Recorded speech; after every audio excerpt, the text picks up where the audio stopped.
Okay, so we had stopped at this point in the last video, and so here I had my original graph and the original function, and this was the antiderivative function of this function. So what I was trying to, so there was one last thing that was left in the previous video. So this is called the indefinite integral of this, right? And this is also the antiderivative of this. Okay, so this is the derivative, this is the antiderivative of this. Okay, so they're related that ways. But okay, so one thing to note here is that whenever I differentiate this function, I get only one function here, which is y equals x square. Okay, I get only one function. I cannot get any other function. But now the problem with finding the antiderivative, or the while the process of finding the antiderivative is integration, right?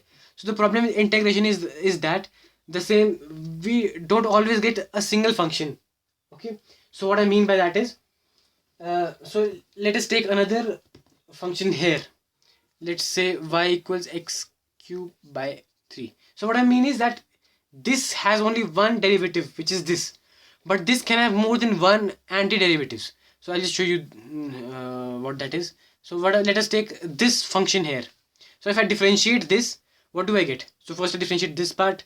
So if I differentiate this part, I get y prime, okay, equals, so if I differentiate this part, I get 1/3 into, so I hope this is easy for you. So I get this, right? You can check that and cancel this with this. And what do I get when I differentiate this part? Well, the differentiation of any constant is obviously 0. Okay, so plus 0. So I get y prime equals x square plus 0. Okay, and if you see, that is simply this. So which means, so I'll just remove the intermediate step again. So what that means is that y equals, so even this function here has the same derivative. Okay, so this means that this is also the antiderivative of this, and even this is the antiderivative of this.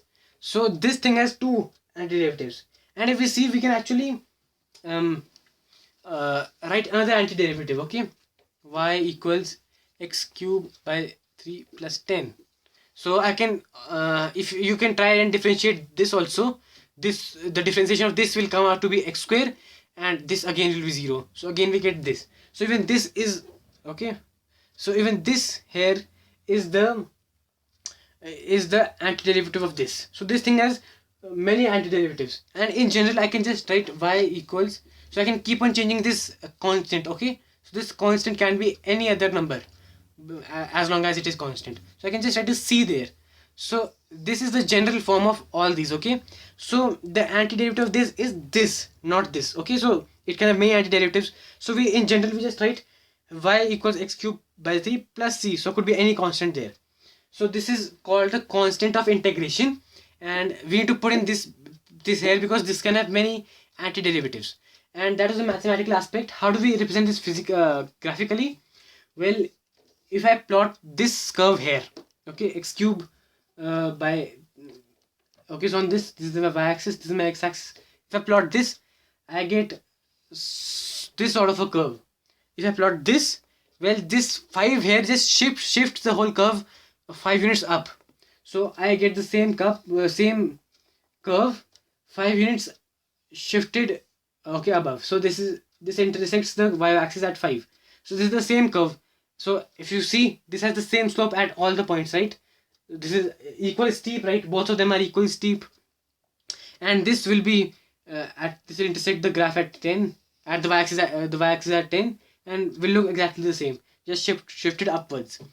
So that is why all of them have the same derivative, which is y equals x square. So if you see, if you take, let's say, at this point, if I draw the tangent at this point, I can actually see I get the same slope of tangent. Okay, wait, I'll draw this again. So I get the, so all those tangents are actually have the same slope, so that's why I have the same derivative, and that's why I have to write this plus c here. So I write this plus c only in case when I'm writing so when I have to write the indefinite integral of this thing. So let's say I'm writing the indefinite integral. So the integral of y dot dx. The indefinite integral of y equals x cube by 3 plus c. So because this is indefinite, And this is also the second reason why we call it indefinite, because this has a slight bit of this has one unknown here. Okay, c could be anything. So that is the indefinite integral of this. Now we don't need to write this c when we have a definite integral. Why so? Well, let's say I have two limits, let's say 1 and 2. Okay, and I apply those limits here also, 1 and 2. And the clearly reason firstly is that whenever I have limits, I get a definite area, right? I get a number for area, I get a definite area. So obviously there cannot be any unknown in that area, that has to be a specific number. And also I can show that mathematically from 1 to 2. So when I put in the numbers there, plug in my limits, I put in 2 here. So this whole thing equals 2 cube by 3 plus c minus, I put in my 1 there, plus c. If I open the brackets, what do I get? 2 cube by 3 plus c minus 1 cube by 3 minus c. Plus minus is minus, okay? And I can cancel this c with this c. And what I am left with is 2 cube by 3 minus 1 cube by 3, which can be simply solved. Okay, simply it's just a matter of calculation. And we have actually eliminated c in this whole process, which means whenever we have a definite integral, we actually don't need to write the c, because this will actually end up getting cancelled. So that is the concept. So that is why we need to write plus c in cases of indefinite integral, and we don't need to write the constant of integration or the c in case of a definite integral.